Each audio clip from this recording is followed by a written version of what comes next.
umferðin hófst í gær í þorpinu Þór IBVF og skemmst á því að segja að Eyjamenn unnu þar öruggan 5 marka sigur þar sem að Daníel Ingason var svona dró svolítið vagnin fyrir Eyjamenn. Já, hann var hérna fyrir 2 umferðum móti HK, þá kom hann einhvern veginn, skoraði 8 mörk þar og maður var svona, yes, nú hann einhvern veginn að koma.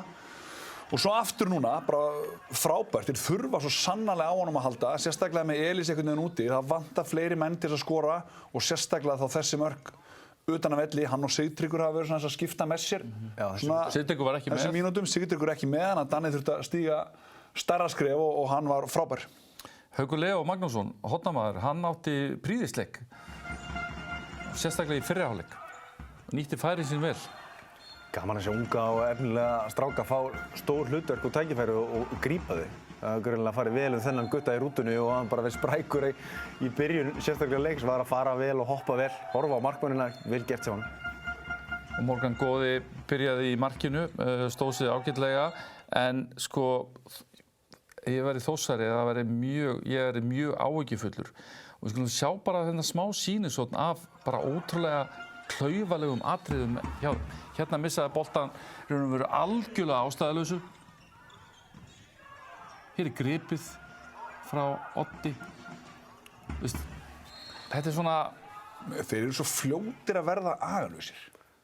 Þeir leið og sjá að leikurinn aðeins að fara frá þeim, þá bara leyfa honum að fara. Þetta bara svona, einn leikur í viðbót sem við töpum, þannig að vantar hann svona fagmennskuna. Það líka einmitt, þegar bilið fyrir aðeins að sko aukast á milli þeirra og andstæðinganna, þá svo það komið sko kæruleysi og þá koma allt í einu sjensarnir og þá tapaði 2-3 boltum og þá allt í einu munur 6. Og ég meina þeir komið tilbaka hérna frækt eins og í Krikanum, jöfnuðu þar og það bara ekkert hægt til lengdar. Við séum í lendi í vandræðum líka, lenda kannski undir og aðra að koma tilbaka, orkan bara búin. Já, það sýnir bara að það var tilviljun, skilur, eins og þannig í Krikanum. Maður var einhvern veginn eftir þann leik bara, yes, nú eru Þórsararnir að finna eitthvað moment og maður sé liðið einhvern veginn að þjappa sér saman, en svo bara kom næsti leikur og einhvern veginn sama farið. Því miður, Eyjamenn voru mjög reiðir Oddi Gretasinni. Oddur reyna að koma honum á næstöngin eftir eitthvað púss og vill meina að honum hafi verið í að stugga það mikið. Erfitt að segja að menn sé að reyna eitthvað svona, en þetta lítur ekki vel út. Hann svo sem að reyna að skora á næstöngina eða kringum höfuð á honum allan tíman. Hann færi víti. Færi vítakast og þar af leiðandi ekki brottvísun fyrir þetta skot. Kannski eitthvað regla sem þarf að fara að endurskoða, því að menn eru fljótir að afsaka sig ef það er broti á þeim, auðvitað hefur það áhrif.